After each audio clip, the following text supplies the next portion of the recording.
At dinner, my husband's ex looked at him and said, "I can give you a baby if you want, because your wife isn't capable of it." He turned to me expecting silence. Instead, I smiled and whispered, "Follow your heart." The next morning I called my lawyer. But what happened after that, no one saw coming. The words came out of Brooklyn's mouth so casually, like she was offering to loan us her car instead of proposing to destroy my marriage. "I can give you a baby if you want because your wife isn't capable of it." She said it while looking at Miles with theatrical sympathy, her hand reaching across my dinner table to touch his arm. I had cooked for 3 hours. I had set out our wedding china. I had opened the expensive wine and told myself I was being mature by hosting my husband's ex-girlfriend, proving we were secure enough to welcome his past without threat. Before we continue, I want to thank you for being here to witness stories of strength and self-preservation. If you believe that women deserve dignity and respect in their own homes, please consider subscribing. It's free and helps us reach others who need to hear this. Now let's see how this unfolds. I was wrong. This was not about security. This was an ambush, carefully planned and perfectly executed, and I had provided the venue. Miles did not defend me. That was the detail that changed everything. He did not immediately shut her down or tell her how inappropriate she was being. Instead, he turned to look at me with an expression I could not read, something between curiosity and expectation, waiting to see how I would respond to being humiliated in my own home. In that frozen moment, every excuse I had made for his behavior over the past 6 months collapsed. The late nights at work. The secretive phone calls. The way he had become animated and engaged whenever Brooklyn's name came up in conversation. This was not innocent friendship. This was betrayal that had been building for months, and I had been too trusting or too afraid to acknowledge it until Brooklyn forced me to see it. I smiled at my husband and said 3 words that would end our marriage. "Follow your heart." He thought I was giving him permission.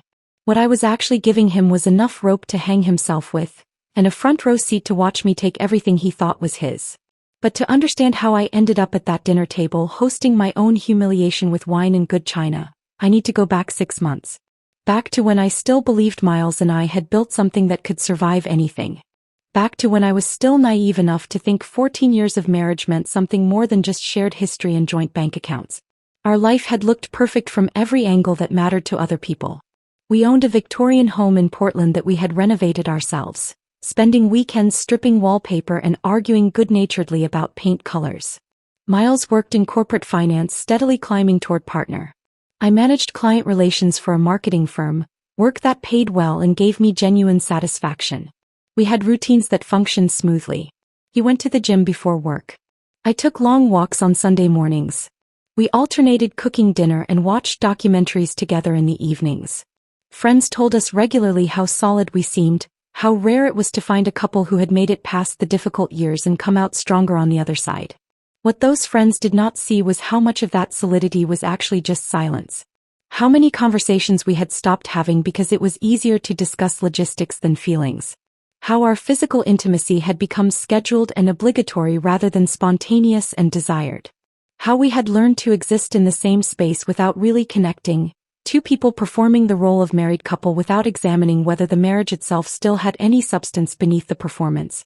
The cracks had started 3 years into our marriage when I was diagnosed with severe endometriosis. I remembered sitting in the doctor's office holding Miles's hand while she explained our limited options with clinical sympathy. The treatments were aggressive and offered no guarantees. Miles squeezed my fingers and said we would figure it out together, that children were not the only path to a meaningful life. I believed him because I desperately needed to believe him. We tried fertility treatments for 18 brutal months. Procedures that left me hormonal and exhausted, that turned my body into a science experiment that kept failing. After the 4th unsuccessful attempt, we sat in the clinic parking lot and agreed to stop trying. Miles said he would rather have me healthy and present than keep chasing something that might never happen. He said it with such conviction that I felt grateful rather than guilty, relieved rather than inadequate. We went home that day and opened a bottle of wine and talked about all the things we could do without children. Travel. Career advancement. Freedom to make spontaneous decisions without considering school schedules or childcare. For a while it worked. We redirected our energy into renovating our home, into weekend trips to Seattle and Vancouver, into hosting dinner parties where we served elaborate meals and told stories that made people laugh. We became the couple who proved you did not need children to have a fulfilling marriage. But underneath the surface adaptation, something fundamental had shifted. The loss we had experienced together had somehow pushed us apart rather than bringing us closer. Miles grew quieter, more distant, spending longer hours at work and less time engaged in conversations that went beyond surface planning. I threw myself into my career and my friendships, filling the spaces where intimacy used to exist with activity and accomplishment. I told myself this was normal. This was what long-term marriage looked like after the initial passion faded into something more mature and stable. We still cared about each other. We still functioned as effective partners. The love had just evolved into something quieter and less intense. I convinced myself that stability was not just enough but actually preferable to the exhausting intensity of early relationship years. Then Brooklyn Vale walked back into Miles's life and shattered every comfortable lie I had been telling myself. He mentioned her casually one evening in March, 6 months before the dinner that would end everything. He said he had run into an old friend at a gallery opening, someone he had dated in college before we met. Brooklyn had moved back to Portland after years working abroad and was consulting for various firms around the city. They had grabbed coffee to catch up on old times. He said it so casually, with such apparent innocence, that I barely registered concern.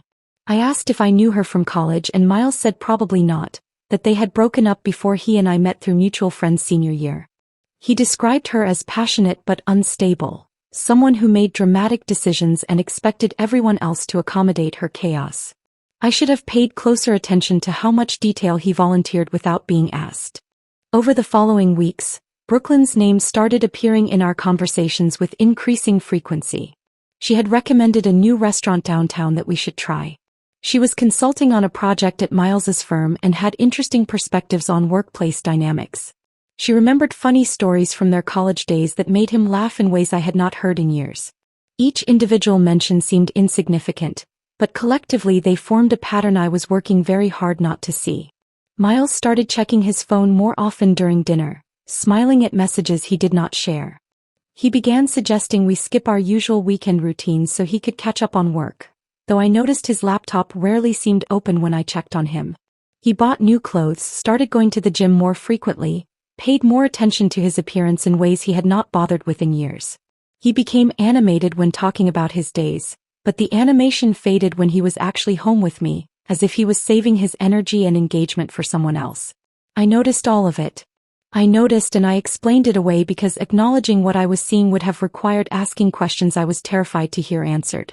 I told myself he was just going through some kind of personal renewal, that it was healthy for him to have friendships outside our marriage. I pushed down the discomfort because I had spent so many years building the narrative of our solid, mature relationship that admitting something was wrong felt like admitting failure.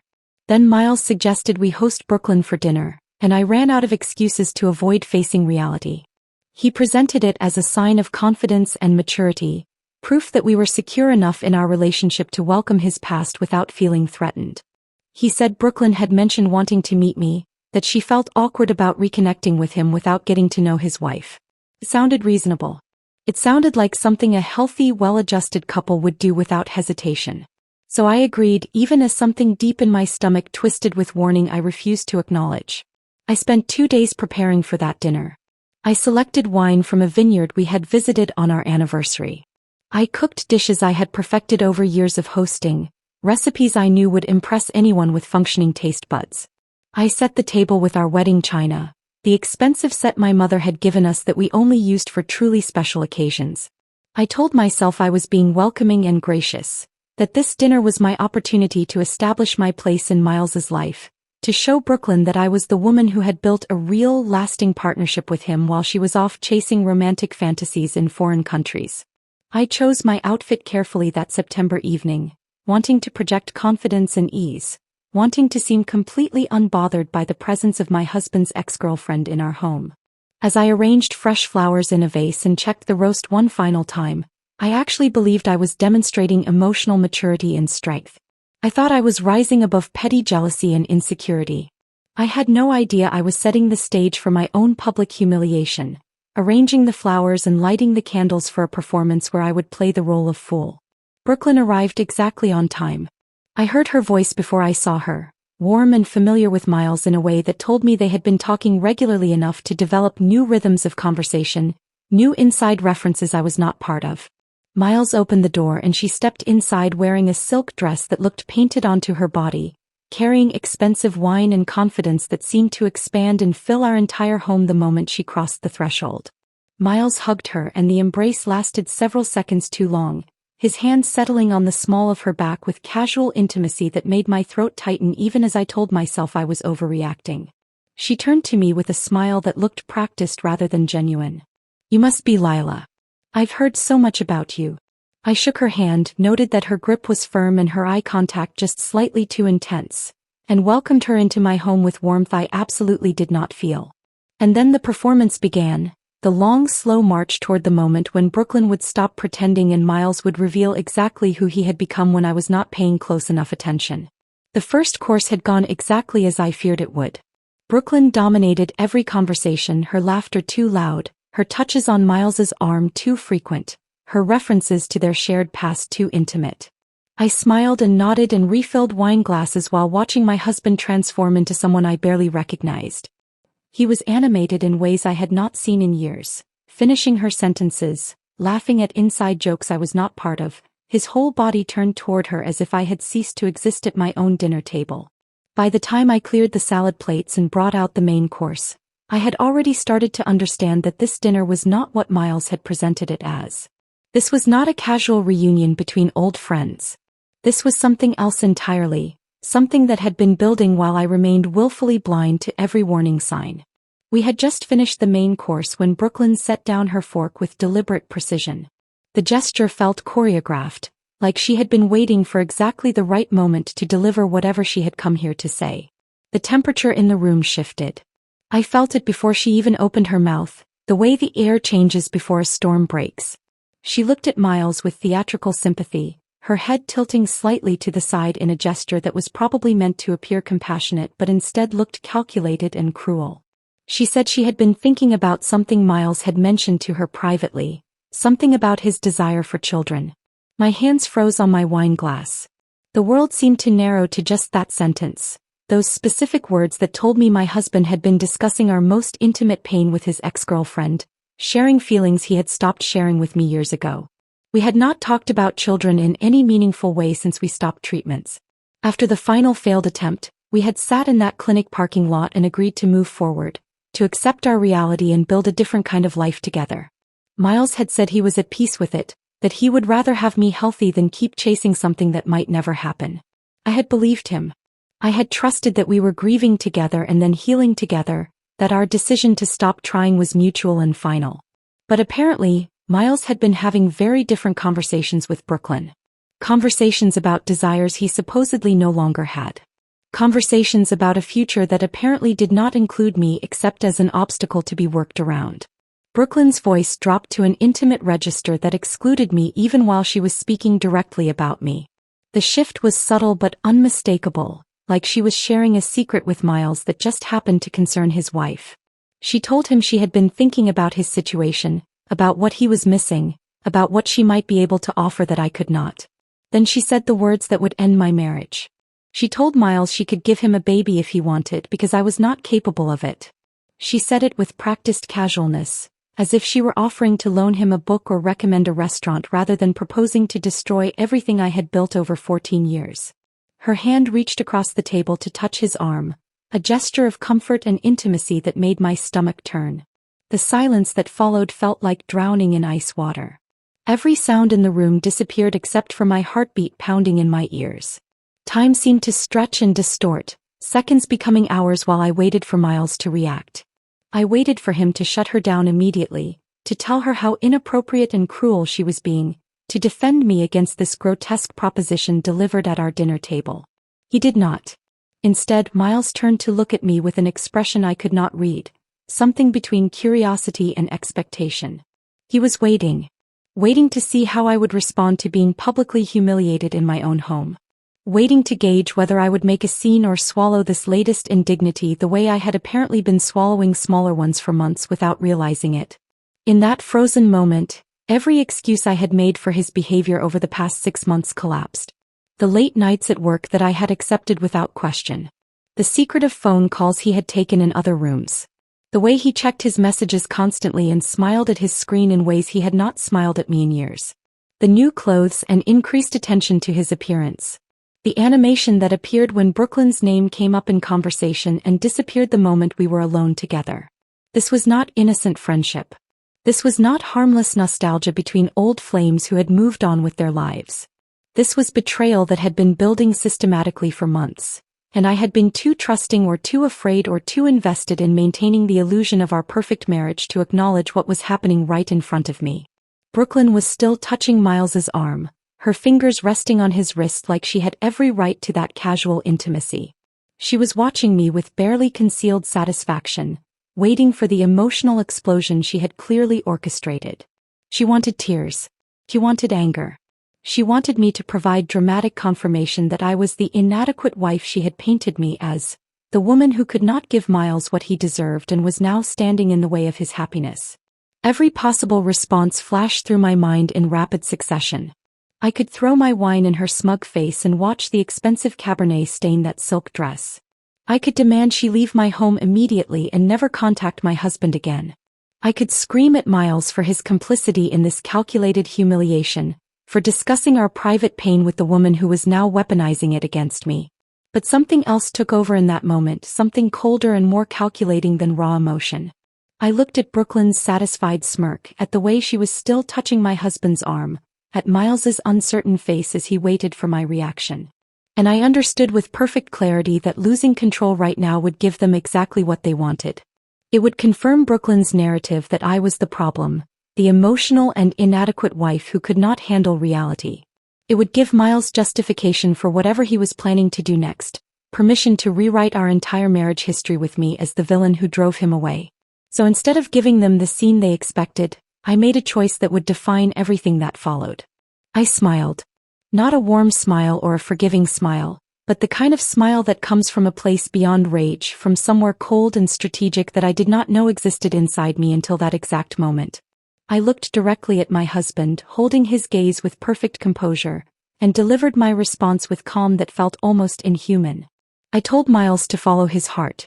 My voice was steady and quiet, each word carefully chosen and deliberately spoken. The phrase hung in the air between us, and I watched Brooklyn's expression shift from satisfaction to confusion. She had expected tears or anger or some kind of emotional collapse. Instead, I had given her nothing to work with, no drama to feed off, no confirmation that her cruelty had landed the way she intended. Miles looked almost relieved, and that reaction told me everything I needed to know about how far gone he already was. He interpreted my composure as consent rather than strategy, my calm as acceptance rather than declaration of war. He thought I was giving him permission to pursue whatever fantasy he and Brooklyn had been building together during those secret coffee meetings and private conversations. But they were both wrong about what those 3 words actually meant. I was not giving Miles permission. I was giving him enough rope to hang himself with.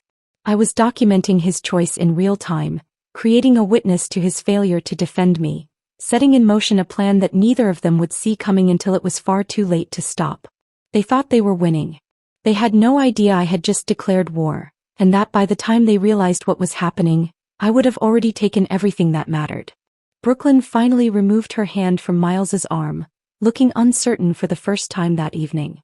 She tried to recapture her earlier confidence, suggesting we move to the living room for dessert and coffee, as if we were all just going to continue the evening like nothing significant had happened. Miles started to stand still, watching me with that mixture of relief and confusion. I excused myself from the table with perfect grace, citing a headache that was only partially fabricated. My head was pounding, but not from pain. From rage and clarity and the beginning of a plan that was forming with crystalline precision in my mind.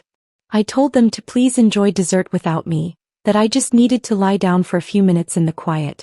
Miles started to protest, perhaps recognizing that he should at least pretend to be concerned about my sudden departure. But Brooklyn touched his arm again, her voice low and soothing, telling him to let me rest, that I probably just needed space to process. The presumption in her tone, the way she was already making decisions about what I needed in my own home, made my jaw clench so hard I thought my teeth might crack. I walked upstairs with measured steps, not allowing myself to rush even though every instinct screamed to run. I heard their voices resume below, lower now, conspiratorial.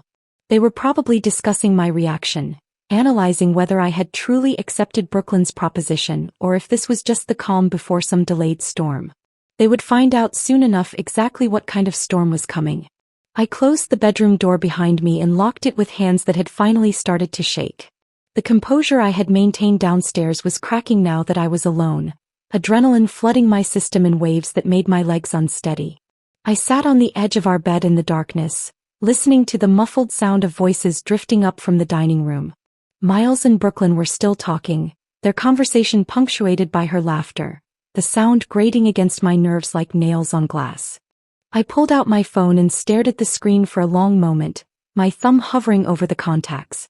What I was about to do would change everything. There would be no going back from this decision, no possibility of reconciliation or working things out. But then I thought about the way Miles had looked at me when Brooklyn made her grotesque proposition, that expression of curiosity rather than outrage, and my thumb moved with sudden certainty. Patricia Holland answered on the third ring despite the late hour. Her voice was alert and professional, the tone of someone accustomed to calls that came when lives were falling apart. I explained the situation in clinical detail, keeping my voice low and steady even as tears ran silently down my face. I told her about the dinner, about Brooklyn's calculated cruelty, about Miles's failure to defend me. I described the text messages I had seen over the past months, the ones I had dismissed as innocent but now understood were building blocks of betrayal. Patricia listened without interruption, and when I finished there was a pause that felt heavy with assessment. Then she asked if I understood what I was actually requesting, that this was not just divorce preparation but a comprehensive legal strategy designed to protect my interests while exposing his vulnerabilities. She used the phrase scorched earth, and something about hearing it stated so plainly made the reality of what I was doing crystallize in my mind. I looked at my reflection in the darkened window across from the bed. The woman staring back at me looked unfamiliar, her face composed but her eyes hard with determination I had never seen before. I thought about all the years I had spent accommodating Miles, making myself smaller to fit into his vision of partnership, swallowing disappointments and redirecting my own desires to maintain the illusion of our perfect marriage. That woman was gone, burned away by the humiliation I had just endured at my own dinner table. I told Patricia yes, that was exactly what I wanted. We scheduled an emergency meeting for Monday morning, and she instructed me to act completely normal over the weekend, to give Miles no indication that anything had changed. She told me to document everything, to photograph any evidence I could access, to begin securing assets that were legally mine. Her voice was calm and methodical, walking me through steps that felt surreal even as I committed to taking them. After we hung up, I sat in the darkness for several more minutes, letting my breathing slow and my hands steady. Then I began the work Patricia had outlined. I opened old text message threads between Miles and Brooklyn, screenshotting conversations I had previously dismissed as harmless. Exchanges about meeting for coffee that I now recognized as deliberate concealment. References to inside jokes and shared memories that excluded me. Complaints about our marriage that Miles had apparently been sharing with her for months while telling me everything was fine. Each screenshot felt like documentation of my own blindness, evidence of how thoroughly I had been deceived while choosing to see only what I wanted to see. I photographed the jewelry box where I kept receipts for major purchases, proof of my financial contributions to our life together. I opened our joint bank accounts and took screenshots of balances and transaction histories, creating a record that would establish my claim to assets we had supposedly built together. Downstairs, I heard the front door open and Brooklyn's voice saying goodbye, followed by the sound of Miles walking her out. I moved quickly to the window and watched them in the driveway, their bodies lit by the porch light I had turned on hours ago when I still believed this dinner was about maturity rather than ambush. Miles had his hand on the small of Brooklyn's back again, that gesture of casual intimacy that would have destroyed me earlier in the evening. Now it just felt like evidence, one more piece of documentation for the case Patricia would build. Brooklyn turned to face Miles before getting into her car, and I watched her touch his chest, her hand lingering there while they talked. The body language was unmistakable, the familiarity of two people who had been spending far more time together than Miles had ever admitted. I memorized every detail, the way he leaned toward her, the smile on his face that looked nothing like the careful expressions he wore around me lately, the reluctance with which they finally separated. When Miles came back inside, I was downstairs loading the dishwasher as if nothing significant had happened. I heard him pause in the doorway, probably trying to read my mood, to understand why I was not crying or confronting him or providing any of the dramatic reactions he had likely been bracing for. I kept my back to him, rinsing plates with steady hands, playing the role of the accommodating wife one more time. He asked if I was okay, his voice tentative and confused. I turned and smiled at him, the same kind of calm smile I had given him at the dinner table. I told him I was fine, just tired from all the hosting and cooking. I suggested we watch a movie together, something light and mindless to unwind before bed. The relief that flooded his face was almost insulting, confirming that he had expected anger or tears, some dramatic confirmation that Brooklyn's cruelty had landed as intended. Instead, my composure had thrown him off balance, made him uncertain about what had actually transpired at that table. Good. I wanted him uncertain and confused. Uncertainty would make him careless, would keep him from recognizing the trap that was already closing around him. We watched half of some comedy neither of us was really paying attention to, Miles checking his phone periodically and smiling at messages I knew were from Brooklyn. I sat beside him on the couch where we had spent countless evenings over 14 years, and felt absolutely nothing except cold determination. When he reached over to hold my hand during a quiet moment in the film, I let him, my fingers interlacing with his while my mind catalogued assets and calculated timelines. Saturday morning I woke before dawn and lay in the darkness planning my day with military precision. Patricia had told me to act normal and I would give Miles the performance of a lifetime. When I finally got up, I went downstairs and started making his favorite breakfast, humming softly while I cooked his omelette exactly the way he preferred it. The domesticity of the scene felt like theater. Me playing the role of devoted wife while plotting the systematic dismantling of everything we had built together. Miles emerged from the bedroom looking surprised and pleased to find me cheerful and affectionate. I asked about his plans for the day as if the previous evening had been perfectly ordinary, as if his ex-girlfriend had not offered to bear his child at our dinner table. He said he was meeting friends at the gym and I encouraged him to take his time to enjoy his Saturday. The moment his car pulled out of the driveway, I grabbed my purse and keys. The bank was my first stop. I opened a new account in my name only and transferred exactly half of our joint savings, an amount I could legally claim without triggering immediate fraud alerts. The representative asked routine questions about the transfer, and I explained smoothly that I was consolidating accounts for tax planning purposes. My voice was steady, my smile practiced, my entire demeanor that of someone making a mundane financial decision rather than preparing for war. Next I drove across town to a storage facility I had researched online that morning. I rented a unit paying cash for 3 months up front, using a facility far enough from our neighborhood that Miles would never accidentally discover it. The manager handed me keys and a lock and I drove back home with purpose hardening in my chest.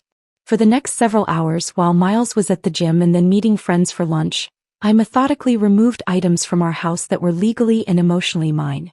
Family heirlooms my grandmother had left me in her will. Artwork I had purchased before our marriage with my own money. Jewelry that predated Miles. Photo albums from my childhood and college years that documented a life he had never been part of. Each item disappeared into boxes that I loaded into my car and transported to the storage unit. I felt no guilt as I emptied drawers and closets of things that belonged solely to me. Only cold satisfaction that I was protecting what was mine before Miles could claim any of it in divorce proceedings. By the time he returned home that afternoon, I had made 3 trips to storage and our house looked exactly the same to casual observation. But I knew what was missing, what I had secured beyond his reach, and the knowledge felt like power accumulating in my favor. Sunday passed in similar fashion. I maintained perfect normalcy, cooking meals and suggesting activities, playing the role of contented wife while internally counting down hours until Monday morning when everything would change. That evening Miles took a shower before bed, leaving his iPad on the nightstand. A message notification lit up the screen, and I saw Brooklyn's name before I could look away. I picked up the device with hands that had stopped shaking, my movements quick and efficient. The message was explicit in ways that made my stomach turn. Brooklyn referenced conversations about timelines and possibilities, about starting fresh with someone who wanted the same future. She mentioned a doctor's appointment she had already scheduled to discuss fertility options, asking if Miles wanted to come with her to the consultation. I photographed the message with my phone, fingers moving automatically through steps that were becoming routine, adding evidence to a collection that grew more damning with each piece. I heard the shower turn off and set the iPad back exactly where Miles had left it, then returned to my position in bed with my book open to the same page I had been pretending to read. Miles emerged from the bathroom and kissed my forehead, told me he loved me in a voice that sounded sincere enough to have fooled me days ago. I smiled and said it back, the words empty shells that meant nothing except strategic necessity. He climbed into bed beside me and fell asleep quickly, his breathing evening out into the rhythm I had listened to for 14 years. I lay awake in the darkness beside him, staring at the ceiling and wondering how many nights he had lain here planning his betrayal while I slept trustingly beside him.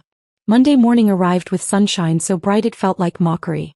I woke before the alarm, my body already flooded with adrenaline that made sleep impossible. Miles was still breathing deeply beside me, oblivious to the fact that this was the last morning he would wake up in this bed, in this house, in this marriage. I slipped out quietly and went through my morning routine with mechanical precision, each movement deliberate and controlled. I dressed in my navy suit, the one tailored specifically for high-stakes client meetings, the one that made me look polished and unshakable. I applied makeup with more care than usual, wanting to project absolute confidence for what was coming. When I looked at myself in the bathroom mirror, I barely recognized the woman staring back. She looked calm and professional, betraying none of the rage and hurt churning beneath the surface. Good. That was exactly the armor I needed today. Miles was in the kitchen when I came downstairs, sitting at the table with his coffee and his phone. He barely glanced up when I entered, his attention absorbed by whatever message he was reading.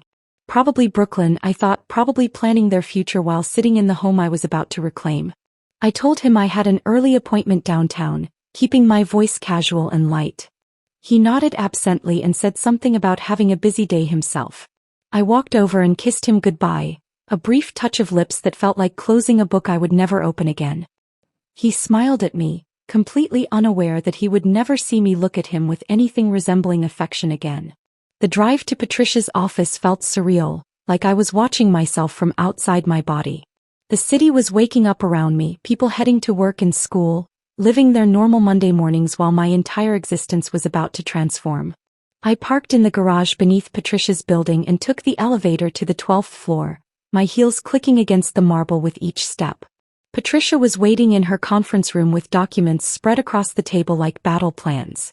She had worked through the weekend, she told me, ensuring every detail was perfect and every vulnerability in Miles's position was exposed. The divorce petition was comprehensive and devastating.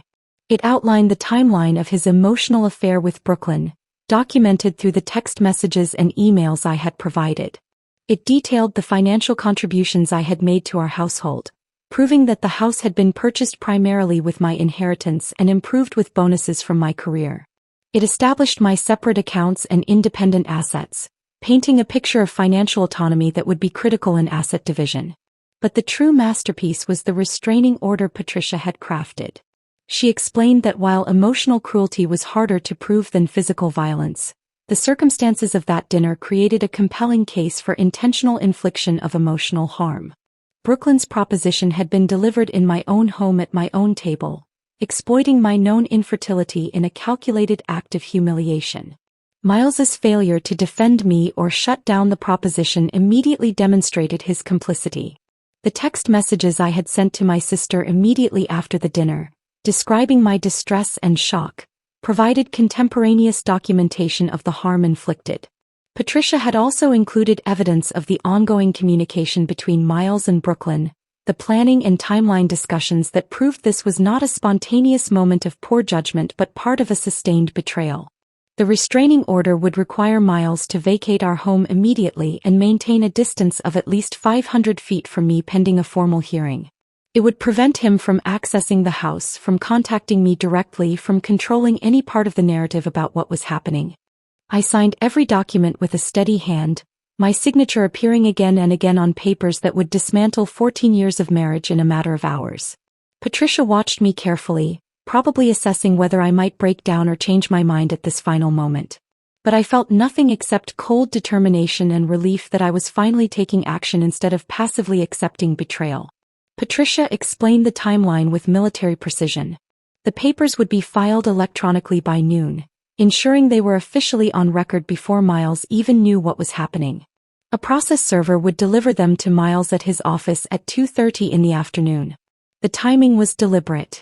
Serving him at work meant he would be surrounded by colleagues, unable to react with the anger or manipulation he might deploy in private. It meant he would have no opportunity to rush home and confront me before the restraining order was in effect. It meant the first thing he would experience was public humiliation, a small taste of what he had allowed Brooklyn to inflict on me. I left Patricia's office at 10 and drove to a coffee shop where I sat for hours, unable to focus on anything except watching the clock. At noon, Patricia texted me that the filing was complete. At 2:15 she confirmed the process server was in position. At 2:30 exactly my phone began to ring. Miles's name flashed on the screen again and again. I watched it buzz against the table, imagining his face as he read through the divorce petition and restraining order, his confusion turning to shock, turning to panic as he realized what was happening. After the fifth call went to voicemail, I blocked his number. Seconds later, Brooklyn started calling. Her first voicemail was shrill with accusations about manipulation and cruelty, her voice rising to a pitch that suggested genuine panic. I blocked her number too and sat in the coffee shop feeling nothing except satisfaction that they were both finally experiencing consequences. Patricia called at 3 to tell me that Miles's attorney had already made contact, demanding explanations and threatening countermotions. She sounded almost amused as she described the other lawyer's obvious shock at the comprehensiveness of our filing. Apparently Miles had retained someone quickly, probably calling from his office in desperation, and the attorney had not yet had time to fully understand the strength of our position. Patricia assured me she would handle all communication and that I should go home, that the house was now legally and exclusively mine. I drove back slowly, taking streets I normally avoided, delaying the moment when I would walk into a home that was suddenly and completely transformed. When I finally pulled into the driveway, I sat in the car for several minutes just looking at the house. It looked exactly the same from the outside, the Victorian facade I had loved for so many years still beautiful in the late afternoon light. But everything was different now. The locksmith had come that afternoon while I was at Patricia's office, a detail I had arranged over the weekend with careful planning. Every lock had been changed, every security code updated. I had also arranged for cameras to be installed at every entrance, discrete systems that would record any attempt Miles made to access the property. I walked through the front door with my new key and felt the difference immediately. The air seemed lighter somehow, the space more open, as if Miles's presence had been weighing everything down without me realizing it. In the garage, I found the boxes I had packed Sunday night after Miles fell asleep. His clothes and personal items, his laptop and books, everything that was clearly and exclusively his, all neatly organized and stacked. I had left him everything he would need to set up a life somewhere else, but nothing that was mine or that we had built together with my money. The furniture stayed. The kitchen equipment stayed. The art and the books and the small objects that made this house a home, all of it stayed because all of it was mine. I walked through the rooms, touching surfaces that felt different now, running my fingers along the back of the couch where Miles used to sit with his laptop, standing in the kitchen where Brooklyn had delivered her poisonous proposition just days ago. The memories were still there, but they felt distant already, like they belonged to a different person in a different life. I poured myself a glass of wine and stood at the window watching the sunset paint the sky orange and pink, and felt relief so profound it made me lightheaded.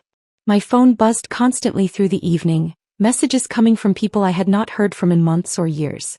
Miles's mother called crying, leaving a voicemail about how I was destroying her son over a misunderstanding. His best friend Jake texted asking if we could talk like adults, suggesting I was overreacting to a difficult situation. His sister sent a long message about forgiveness and second chances and not throwing away 14 years of marriage in a moment of anger. None of them knew the full truth. None of them had seen the text messages between Miles and Brooklyn or understood how long this betrayal had been building. They only knew Miles's version of events, whatever story he was telling to position himself as the confused victim of my sudden irrational vindictiveness. I responded to none of them. Instead, I forwarded the most persistent messages to Patricia and let her handle the documentation of Miles's attempts to control the narrative through proxy. By midnight, I had received messages from 17 different people, all variations on the same theme of how I should be more understanding, more forgiving, more willing to work things through instead of taking such dramatic action. But not one of them asked what had actually happened at that dinner. Not one of them questioned why Miles had failed to defend me when Brooklyn humiliated me about my infertility. Not one of them seemed to consider that maybe, just maybe, I had very good reasons for the choices I was making. I turned off my phone and went upstairs to the bedroom that was now entirely mine.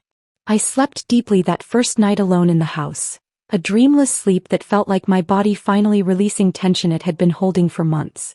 When I woke Tuesday morning, the silence felt different than it ever had before. Not lonely or unsettling, but peaceful in a way that made me realize how much ambient stress had been filling this space without me consciously recognizing it.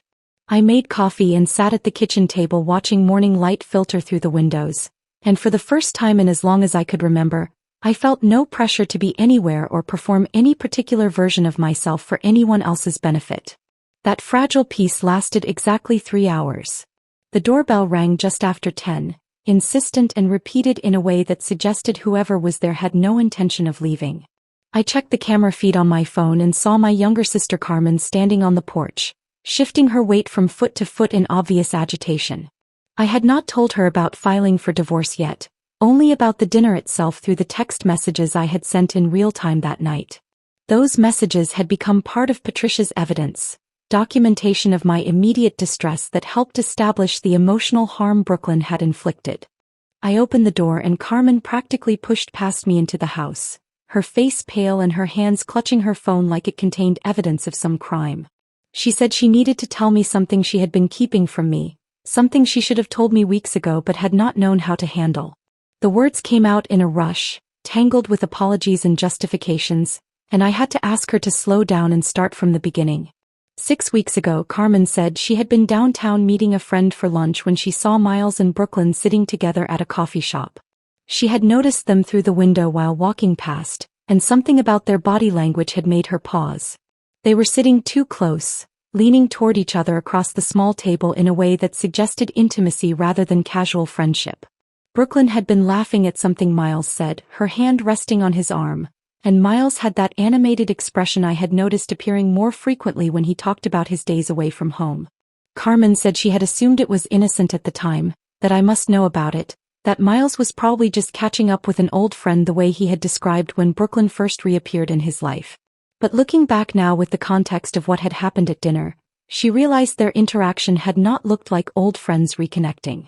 It had looked like two people in the early stages of an affair, testing boundaries and building intimacy while pretending it was all perfectly innocent. Then 2 weeks ago Carmen had seen them again.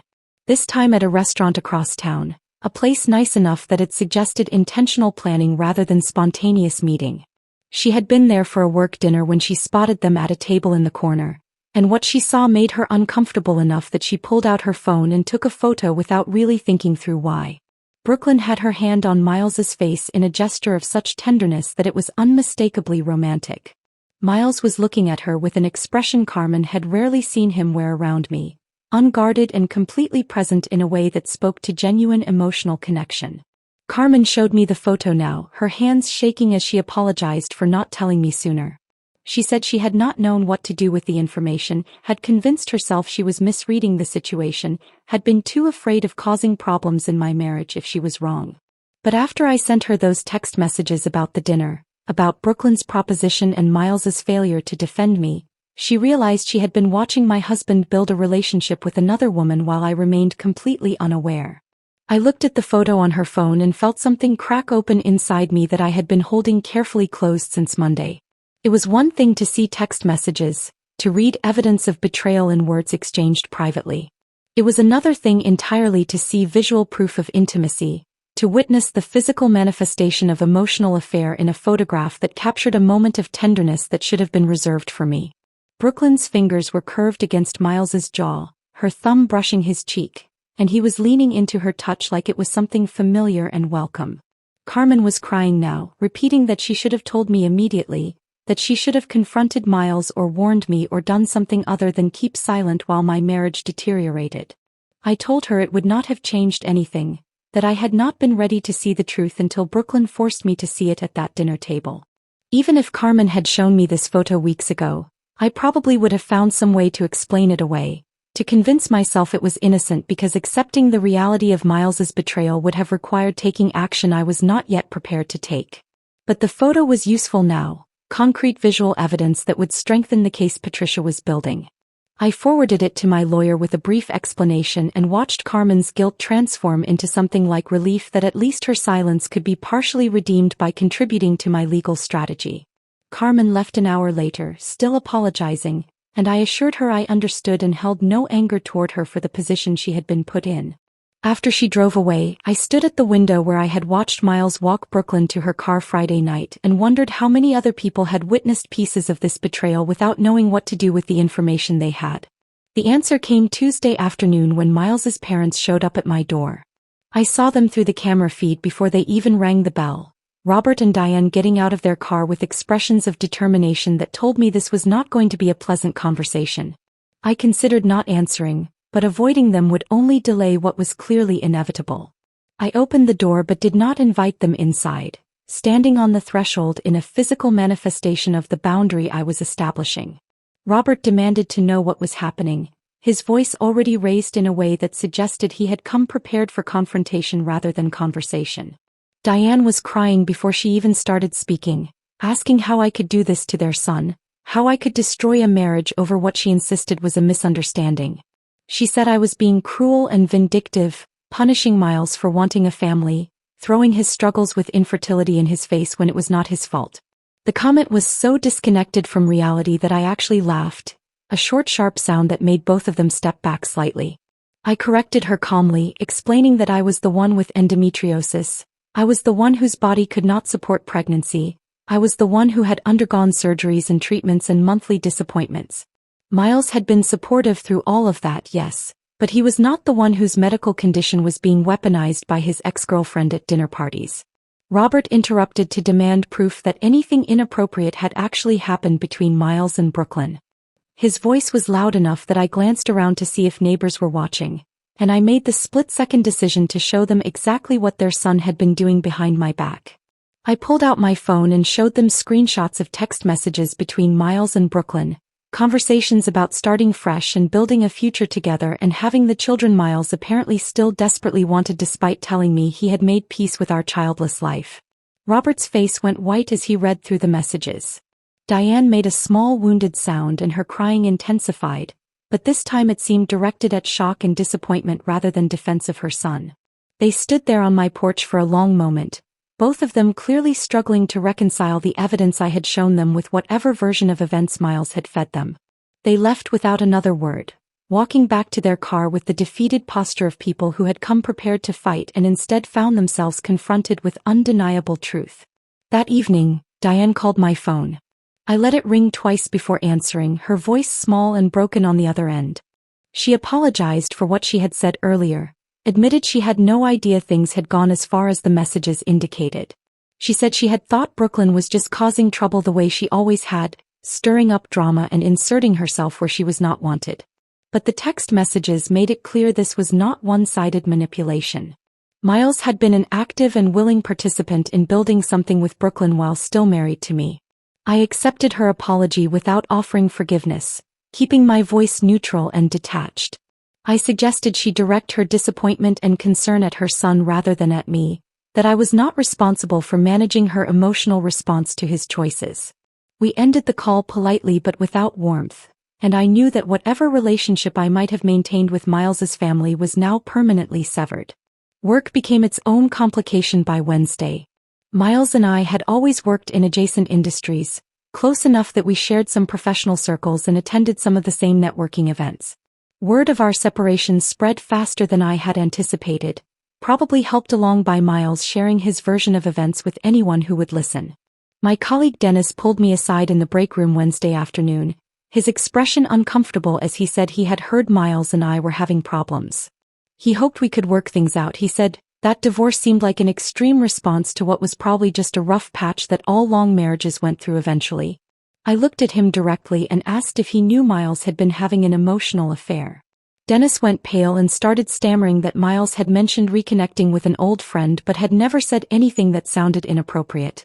I realized then that Miles had been carefully crafting his narrative for weeks, telling colleagues just enough to establish plausible deniability while systematically building a relationship with Brooklyn that he knew crossed every boundary of appropriate behavior. Other colleagues became either overly solicitous or obviously distant, their sympathy thinly veiling curiosity about the scandal unfolding in their midst. I started eating lunch at my desk to avoid the break room conversations, keeping my office door closed more often than I ever had before, and responding to collegial small talk with polite brevity that discouraged further inquiry. The professional life I had built carefully over years suddenly felt contaminated by my personal crisis. Every interaction colored by the knowledge that people were talking about me when I was not present, crafting narratives about my marriage and my choices based on incomplete information and whatever version of events Miles was distributing through his own network of contacts. The strain of maintaining professional composure while my private life was being publicly dissected took its toll in ways I had not anticipated. I found myself exhausted by early afternoon, drained not by the actual work but by the constant performance of normalcy. By Thursday evening, I was grateful when Patricia called to schedule our preparation session for the restraining order hearing, giving me something concrete to focus on besides the gossip circulating through my workplace. Friday morning I arrived at Patricia's office to find she had brought in a consultant, a therapist named Dr. Sarah Winters who specialized in emotional abuse cases. Patricia explained that Dr. Winters would help us frame my testimony in ways that would resonate with the judge, that would make clear the psychological harm inflicted by Brooklyn's proposition and Miles's failure to defend me. I had not thought of what happened at that dinner as abuse, had been focused primarily on the betrayal and humiliation aspects. But as Dr. Winters began asking questions, I started to understand how the therapeutic framework could strengthen our legal position. Dr. Winters asked me to describe the evolution of my marriage, not just the dramatic moments but the gradual changes that had occurred over months and years. She wanted to know when I had first noticed Miles becoming distant, when intimacy had shifted from spontaneous to obligatory, when conversations had narrowed from genuine connection to logistical coordination. I found myself describing patterns I had not consciously recognized until I was forced to articulate them aloud. Miles had stopped asking about my work sometime in the past year, I realized as I talked through our typical evenings. He used to ask detailed questions about my projects and clients, would remember names and follow up on situations I had mentioned days earlier. But gradually those questions had stopped, replaced by vague inquiries that required only minimal response. During dinner he had started scrolling through his phone more frequently, his attention divided in ways that made conversation feel like an interruption rather than a connection. When I tried to engage him in discussions about anything beyond household logistics, he would become irritable, picking fights over small things as if he was looking for reasons to be annoyed with me. Dr. Winters nodded as I described these changes, explaining that emotional affairs often followed this pattern. The unfaithful spouse begins rewriting the history of the marriage in their mind, retroactively casting their partner as inadequate to justify the attraction developing elsewhere. Small irritations get magnified into fundamental incompatibilities. Normal relationship challenges get reframed as evidence that the marriage was never really working. It was a psychological process that allowed the betraying partner to feel less guilty about their choices, to tell themselves they were not really doing anything wrong because the relationship was already broken. Hearing my marriage dissected this clinically was painful, each pattern Dr. Winters identified feeling like confirmation of failures I had been too close to see clearly.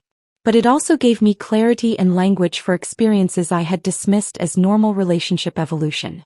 I had told myself that marriages naturally grew quieter over time, that the intensity of early years faded into something more stable and less demanding. But what I had actually been experiencing was Miles systematically disconnecting from me emotionally while building connection with someone else. Patricia recorded our entire preparation session and had it transcribed, creating a document that would guide my testimony when I took the stand. She explained that under pressure in the courtroom with Miles sitting across from me and his attorney asking challenging questions, it would be easy to become flustered or forget important details. Having this structured narrative would help me stay focused and ensure I presented the story coherently and convincingly.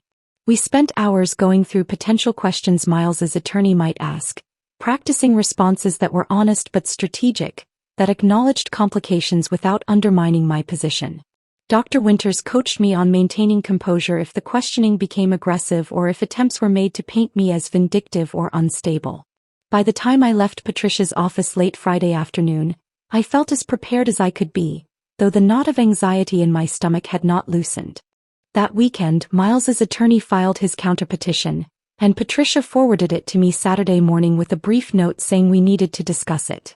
I read through the legal document in my kitchen with coffee that went cold as I absorbed what they were attempting to argue. According to Miles's version of events, I had completely overreacted to a harmless dinner conversation, misinterpreting Brooklyn's compassionate offer to help us have children as some kind of calculated cruelty. The petition claimed that Miles had been shocked by my extreme response, that he had been trying to process Brooklyn's unexpected proposition when I had smiled and told him to follow his heart, which he had interpreted as my blessing to consider all options for our future. They were trying to reframe the entire evening, turning Brooklyn's deliberate humiliation of me into misunderstood generosity, turning Miles's failure to defend me into confusion rather than complicity. The petition included character references from Miles's colleagues describing him as a devoted husband who frequently spoke lovingly about his wife. It included testimony from his parents stating they had never witnessed any inappropriate behavior between Miles and Brooklyn, that their son had mentioned reconnecting with an old friend but nothing that suggested romantic interest. Reading their version of reality made my hands shake with rage so intense I had to set down the pages and walk away before I could finish. They were gaslighting me through legal documentation, attempting to make me question my own perceptions and reactions, suggesting I was either delusional or vindictive in my interpretation of events that had been crystal clear in their cruelty. The fact that Miles was willing to sign his name to this narrative, to officially claim that Brooklyn's offer had been compassionate rather than calculated, told me more about his character than 14 years of marriage ever had. I called Patricia and she talked me down from the rage spiraling through my chest. She explained that this was actually helpful for our case, that their decision to rely on gaslighting rather than evidence was a strategic mistake. We had text messages proving Miles and Brooklyn had been planning their future together for months. We had Carmen's photograph showing physical intimacy between them. We had Brooklyn's own social media posts suggesting she saw herself as the rightful partner Miles deserved. Miles's attorney had apparently underestimated both the documentation I had gathered and the judge's ability to see through obvious manipulation. Monday brought an unexpected development. I received a call from an unknown number late in the afternoon, and I answered it hesitantly, half expecting another attempt from Miles's family or friends to reach me. Instead, the woman on the other end identified herself as Vanessa Hartley, explaining that she had been Brooklyn's college roommate and had remained friends with her until about 2 years ago. She said she had heard about the situation through mutual connections, that news of the divorce and restraining order had spread through their extended social circle, and she needed to tell me something important about Brooklyn's history. Vanessa explained that what Brooklyn had done to me was not a one-time lapse in judgment but part of a pattern she had observed over years of friendship. In college, Brooklyn had targeted a friend's boyfriend by first befriending the girlfriend, gaining her trust and learning intimate details about their relationship. Then Brooklyn had systematically undermined that relationship while positioning herself as the supportive friend who truly understood what the boyfriend needed.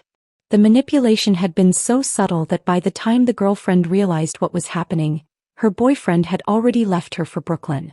That relationship lasted exactly 3 months before Brooklyn grew bored and moved on to someone else, leaving destruction in her wake with no apparent remorse.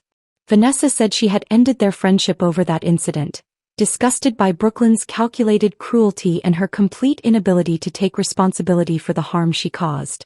But she had watched from a distance as Brooklyn repeated variations of this pattern over the following years, always targeting men in established relationships, always framing herself as offering something their current partner could not provide, always presenting her interference as somehow noble or compassionate rather than predatory. I listened to Vanessa's account with growing recognition of how perfectly it described what Brooklyn had done to me. The dinner invitation that Miles had presented as mature and confident had actually been Brooklyn's opening move, her way of assessing the vulnerabilities in our marriage that she could later exploit. Her proposition about giving Miles a baby had not been spontaneous cruelty but calculated strategy, designed to position herself as the solution to problems she had helped create by encouraging Miles's dissatisfaction with our childless life. Vanessa offered to provide a written statement about Brooklyn's pattern of behavior, or even to testify in person if it would help my case. I immediately connected her with Patricia, knowing that having a witness who could speak to Brooklyn's history would devastate any argument that her dinner proposition had been innocent or well-intentioned. This was not misunderstood generosity. This was practiced manipulation by someone who had refined her technique over years of targeting vulnerable relationships. The night before the hearing, sleep was impossible. I walked through my house at 3 a.m, unable to quiet my mind enough for sleep. The hearing was scheduled for 9, just 6 hours away, and my thoughts kept circling through everything that could go wrong, every possible way Miles's attorney might twist the narrative or make me look unreasonable. I touched the walls as I moved through rooms that held 14 years of memories, some beautiful and some painful, all of them now belonging to a version of my life that was ending whether I was ready or not. I stood in the kitchen where Brooklyn had delivered her proposition and tried to remember exactly how I had felt in that moment, tried to hold on to the clarity of rage and betrayal that had driven every decision since. I needed that clarity tomorrow when I faced Miles across a courtroom, when his attorney tried to make me doubt my own perceptions and reactions. I made tea I did not drink and watched the sky gradually lighten through the window, and by the time my alarm went off at 6 I had been awake so long that the sound felt almost irrelevant. I dressed in the same navy suit I had worn to Patricia's office, armor that made me look calm and professional even though my hands shook while fastening the buttons. I arrived at the courthouse 40 minutes early and sat in my car rehearsing the testimony I had practiced with Dr. Winters, reminding myself to breathe steadily and maintain composure no matter what questions were asked or what versions of reality were presented. The courtroom was smaller than I had imagined, more like a conference room than the dramatic spaces I had seen in television shows and movies. There was no jury box, no grand judge's bench, just a practical hearing room with fluorescent lighting that made everything look slightly washed out and institutional. Miles was already there when Patricia and I entered, sitting on the opposite side with his attorney, a man named Richard Brennan who had a reputation for aggressive tactics in family law cases. Miles looked terrible. His suit was wrinkled, his face haggard with dark circles under his eyes that suggested he had slept as poorly as I had. When our eyes met across the room, he looked away quickly, and I felt a strange mixture of satisfaction and sadness at seeing him reduced to this state. Part of me had loved this man for 14 years. That part still existed somewhere inside me, mourning the loss even as the rest of me remained focused on winning the battle he had forced us into. Judge Morrison entered and we all stood, the formality of the gesture feeling oddly theatrical given the intimate nature of what we were about to discuss. She was a woman in her 60s with steel-gray hair pulled back in a practical bun and an expression that suggested she had presided over countless variations of marital dysfunction and was thoroughly unimpressed by most of it. She reviewed the petitions silently for several minutes while we waited, the only sound in the room the quiet rustle of papers and the hum of the ventilation system. Patricia presented our case first, building the narrative methodically from Miles and Brooklyn's initial reconnection through the dinner that had ended our marriage. She submitted the text messages between them as evidence, reading selected excerpts aloud that made the emotional affair undeniable. I watched Miles's face go progressively whiter as his private conversations were exposed in legal proceedings, his carefully constructed version of innocent friendship collapsing under the weight of his own written words. When Patricia called me to testify, I walked to the witness stand with my prepared narrative clear in my mind. I described the dinner in careful detail, explaining how Brooklyn had delivered her proposition with calculated cruelty, how Miles had failed to defend me or shut down the grotesque offer immediately. I spoke about my medical history with endometriosis, about the treatments and surgeries and the grief we had supposedly shared over our childlessness. I explained how devastating it had been to learn that Miles had been discussing this private pain with Brooklyn, using it as justification for pursuing a relationship with her behind my back. My voice remained steady throughout the testimony, and I saw Judge Morrison's expression shift from neutral assessment to something that looked like sympathy as I described what had happened at that table. When Patricia asked how I had responded to Brooklyn's proposition, I explained that I had told Miles to follow his heart, that I had chosen calm over confrontation because losing control would have given them exactly the reaction they wanted. The judge made a note on her pad, and I knew that detail had landed the way Patricia intended, demonstrating that my composure had been strategic rather than indicative of acceptance. Miles's attorney cross-examined me with questions designed to paint me as vindictive and overreactive, but Patricia had prepared me well for each line of attack. When Brennan suggested I had misinterpreted Brooklyn's offer as malicious when it was actually compassionate, I calmly pointed out that offering to bear another woman's husband's child was not compassion by any reasonable definition. When he implied I was using the restraining order as a tactical weapon in divorce proceedings, I explained that a woman who had just been humiliated about her infertility in her own home had every right to protect herself from further contact with the people who had inflicted that harm. Then Miles took the stand and I watched his attorney attempt to salvage a narrative that was already falling apart.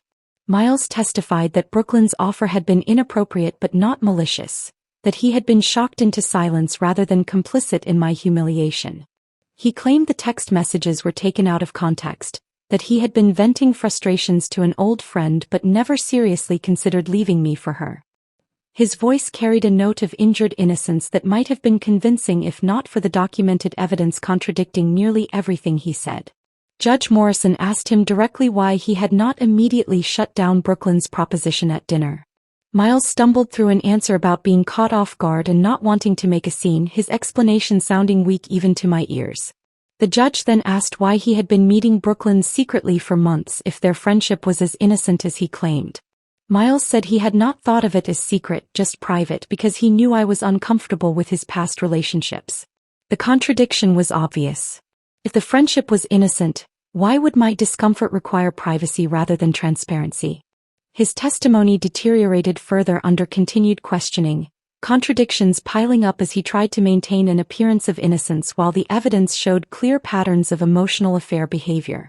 I watched him struggle and felt something I had not expected.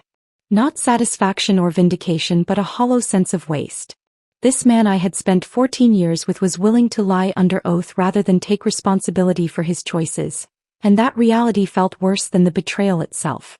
During a recess, while Patricia was reviewing notes and Miles was conferring with his attorney in hushed, urgent tones, Brooklyn made the catastrophic mistake of showing up.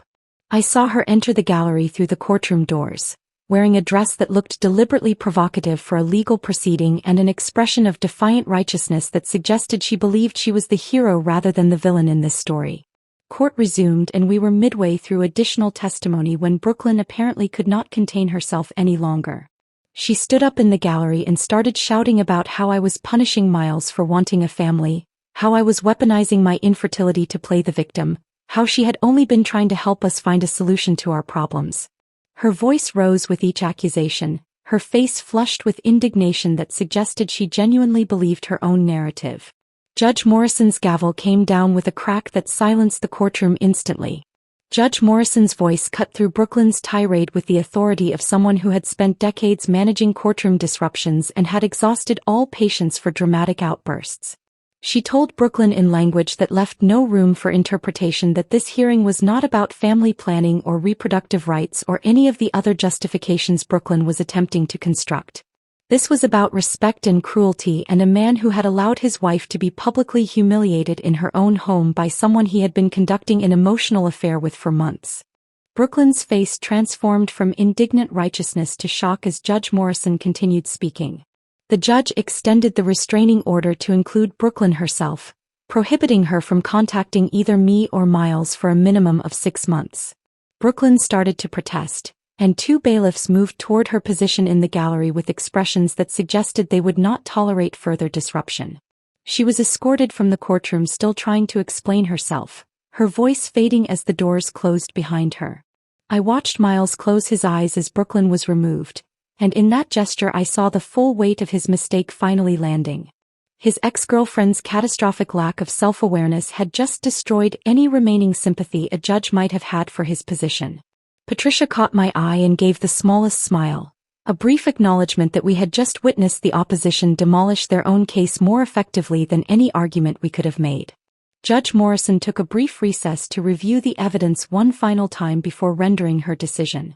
I sat in the hallway with Patricia, neither of us speaking, both understanding that the outcome was no longer in doubt.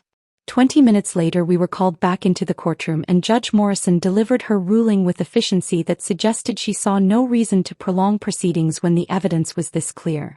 She extended the restraining order for 6 months.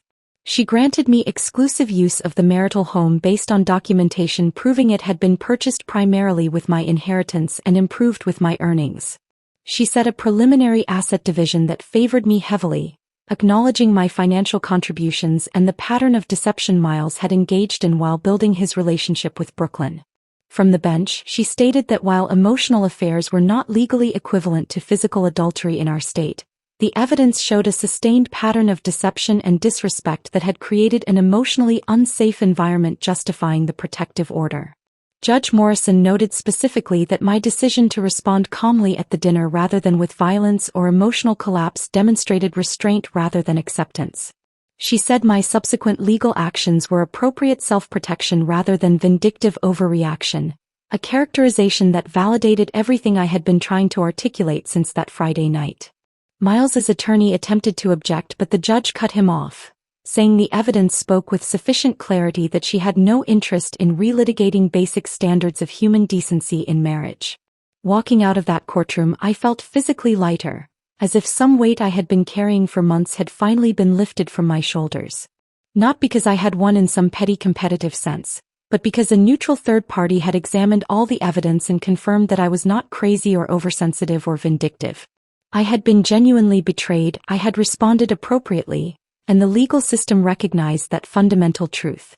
The months that followed were consumed by settlement negotiations that Miles's attorney kept trying to reopen despite having no leverage to justify better terms. Patricia had built an airtight case, and every piece of evidence we had submitted was documented and independently verifiable. Miles made several attempts to reach me through intermediaries, sending messages through mutual friends and family members, writing letters that arrived at Patricia's office expressing regret and asking for opportunities to explain himself. The letters all followed similar patterns. Miles claimed he had never intended to hurt me, that Brooklyn had manipulated him into believing their connection was something more significant than it actually was, that he realized now he had made catastrophic mistakes in judgment. But the text messages we had submitted as evidence told a different story.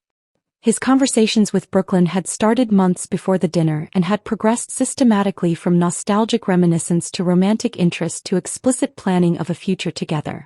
Whether he had ultimately intended to act on those plans or not became irrelevant once he had failed to defend me when Brooklyn weaponized our private pain and public humiliation. The final settlement came 4 months after the initial filing.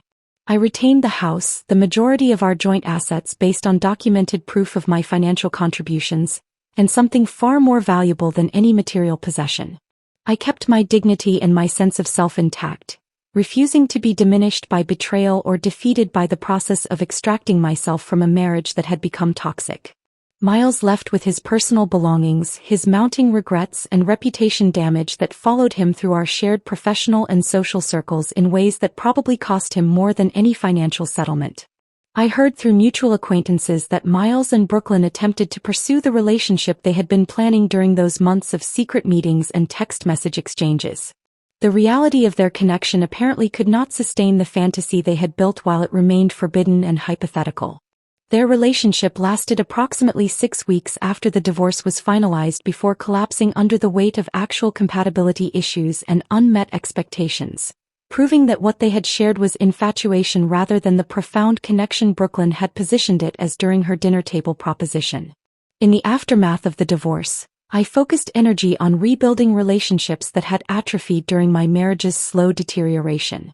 Carmen and I spent time together in ways we had not managed since before my wedding, and she told me honestly that she had watched me shrink over the years with Miles. I had become progressively quieter and more accommodating, losing parts of my personality and interest to maintain peace in a relationship that was never actually peaceful, just increasingly silent as we stopped communicating about anything that mattered.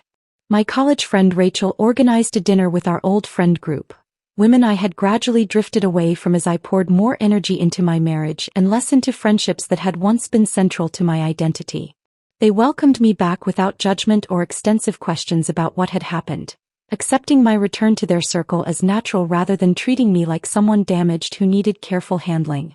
We talked about the divorce but also about careers and travel plans and creative projects, and I realized how much I had isolated myself by making my marriage the central organizing principle of my entire life. My relationship with Miles's family remained complicated in ways I chose not to resolve. Diane sent a card several months after the divorce was finalized, apologizing for her initial reaction and expressing hope that I might eventually forgive Miles even if reconciliation was impossible. I wrote back thanking her for the apology but explaining clearly that forgiveness on my part did not create any obligation for ongoing contact. I wished Miles well in rebuilding his life but had no interest in maintaining relationships with his family members going forward. Brooklyn's public narrative unraveled spectacularly in ways I observed from a distance without direct involvement. Vanessa's testimony about Brooklyn's historical pattern of targeting men in established relationships had been submitted as part of our court proceedings, and somehow excerpts from that testimony began circulating through our extended social network. People who had initially felt sympathetic toward Brooklyn's social media posts about following your heart and authentic connection started questioning whether she had deliberately orchestrated the destruction of my marriage rather than stumbling into an unfortunate situation. Several mutual acquaintances reached out to tell me they had distanced themselves from Brooklyn after learning the full context of what had happened at that dinner. Brooklyn posted a lengthy defensive explanation claiming she had only been trying to help Miles access the family life he deserved. But the comment section turned hostile as people pointed out that offering to bear another woman's husband's child represented sabotage rather than assistance. She eventually deleted all her social media accounts after someone created a detailed thread documenting her history of pursuing unavailable men, and I heard she had moved to a different city to escape the social consequences of her choices. I felt no particular satisfaction in witnessing Brooklyn's social destruction. Only a grim acknowledgement that actions eventually generate consequences, and she was finally experiencing the natural results of behavior she had apparently engaged in for years without facing meaningful accountability. Now I sit in my house, truly and completely mine in every sense that matters, and the silence that fills these rooms feels peaceful rather than lonely. I have redecorated slowly and deliberately, replacing furniture that carried too many memories of Miles, painting walls in colors I chose without compromise or consideration of anyone else's preferences. The bedroom where I once cried about infertility treatments has been transformed into a personal sanctuary decorated in shades that soothe rather than remind. The dining room where Brooklyn delivered her poisonous proposition has been completely reimagined. New table, reupholstered chairs, different lighting that changes the entire atmosphere of the space. I have reclaimed it from that memory, and now I host dinner parties that feel joyful rather than performative. Meals where laughter comes easily and conversation flows naturally among people who genuinely care about each other. Sometimes I think about that dinner party with something approaching gratitude, as strange as that sounds. Brooklyn thought she was offering Miles something I could not provide, but what she actually gave me was perfect clarity about exactly who I had married and what he was willing to tolerate. Miles thought my calm response meant acceptance and permission, but it was actually a declaration of war he failed to recognize until he had already lost everything that mattered. The sweetest element of my victory was not the financial settlement or retaining the house, though both brought satisfaction. It was watching Miles realize too late that he had traded 14 years of genuine partnership with someone who loved him for a fantasy that collapsed immediately upon contact with reality. I learned that following your heart remains excellent advice, but only when your heart maintains connection to a functioning brain. Miles followed his heart straight into disaster. I followed mine to freedom, but only after ensuring it was thinking clearly about consequences and long-term implications.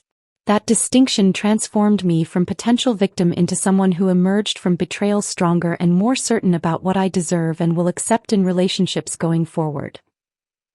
If this story of strategic justice and reclaimed power had you gripping your seat, hit that like button right now. My favorite part was when Lila calmly told Miles to follow his heart at that dinner table, knowing she had already declared war. What was your favorite moment in this revenge story? Drop your thoughts in the comments below. Craving more stories of betrayal, revenge, and sweet justice?